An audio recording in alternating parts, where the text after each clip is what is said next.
ISRO 2026 തങ്ങളുടെ ആദ്യ ദൗത്യത്തിന് തയ്യാറെടുക്കുകയാണ്.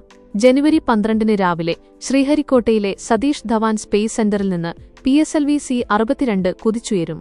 പ്രതിരോധ മേഖലയ്ക്കും ശാസ്ത്രലോകത്തിനും ഒരുപോലെ പ്രാധാന്യമുള്ള ഈ ദൗത്യത്തിൽ അതിശക്തമായ ഒരു ചാര ഉപഗ്രഹവും അന്താരാഷ്ട്ര തലത്തിലുള്ള നിരവധി പേലോഡുകളും ഉൾപ്പെടുന്നുണ്ട്. PSLV-യുടെ 64- സ്വരചിഹ്നം ആ മദ് ദൗത്യമാണിത്. DRDO വികസിപ്പിച്ചെടുത്ത അത്യാധുനിക ഭൗമനിരീക്ഷണ ഉപഗ്രഹമായ അന്വേഷാണ് ഈ ദൗത്യത്തിലെ പ്രധാന പേലോഡ്. ഹൈപ്പർസ്പെക്ട്രൽ ഇമേജിംഗ് സാങ്കേതികവിദ്യ ഉപയോഗിക്കുന്ന ഈ ഉപഗ്രഹം അതിർത്തികളിലെ ശത്രുനീക്കങ്ങൾ നിരീക്ഷിക്കാനും കൃഷി, പരിസ്ഥിതി പഠനങ്ങൾക്കും ഇന്ത്യയ്ക്ക് വലിയ കരുത്താകും. ബംഗളൂരു ആസ്ഥാനമായുള്ള ഓർബിറ്റ് എയ്ഡ് എന്ന സ്റ്റാർട്ടപ്പിന്റെ ഈ ഉപഗ്രഹം വിപ്ലവകരമായ ഒരു പരീക്ഷണത്തിനാണ് ഒരുങ്ങുന്നത്. ബഹിരാകാശത്ത് വെച്ച് ഉപഗ്രഹങ്ങളിൽ ഇന്ധനം നിറയ്ക്കുന്ന സാങ്കേതികവിദ്യയാണ് ഇത് പരീക്ഷിക്കുന്നത്.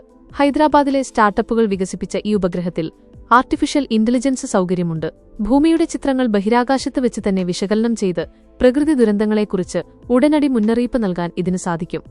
ഇന്ത്യയും മൗറീഷ്യസും സംയുക്തമായി വികസിപ്പിച്ച ഉപഗ്രഹത്തിനു പുറമെ ബ്രസീൽ, സ്പെയിൻ, UK, തായ്ലൻഡ് തുടങ്ങിയ രാജ്യങ്ങളിൽ നിന്നുള്ള പേലോഡുകളും ഈ ദൗത്യത്തിന്റെ ഭാഗമാണ്.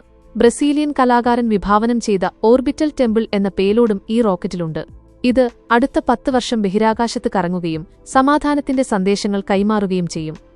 സ്പെയിനിൽ നിന്നുള്ള ഒരു ചെറിയ പേടകം ദൗത്യത്തിന്റെ അവസാനം അന്തരീക്ഷത്തിലേക്ക് തിരിച്ചിറങ്ങുന്ന പരീക്ഷണവും ഇതോടൊപ്പം നടക്കും. കഴിഞ്ഞ വർഷം നടന്ന PSLV-C-61 ദൗത്യത്തിന്റെ പരാജയത്തിന് ശേഷം ISRO നടത്തുന്ന തിരിച്ചുവരവ് കൂടിയാണിത്. ഈ വിക്ഷേപണം വിജയിക്കുന്നതോടെ പ്രതിരോധ മേഖലയിൽ ഇന്ത്യയുടെ കണ്ണുകൾക്ക് കൂടുതൽ തെളിച്ചം ലഭിക്കും. 2026 ജനുവരി 12 രാവിലെ പകൽ 10 മണി കഴിഞ്ഞ് 17 മിനിറ്റിനാണ് ഈ ചരിത്ര നിമിഷത്തിന് ശ്രീഹരിക്കോട്ട സാക്ഷ്യം വഹിക്കുക.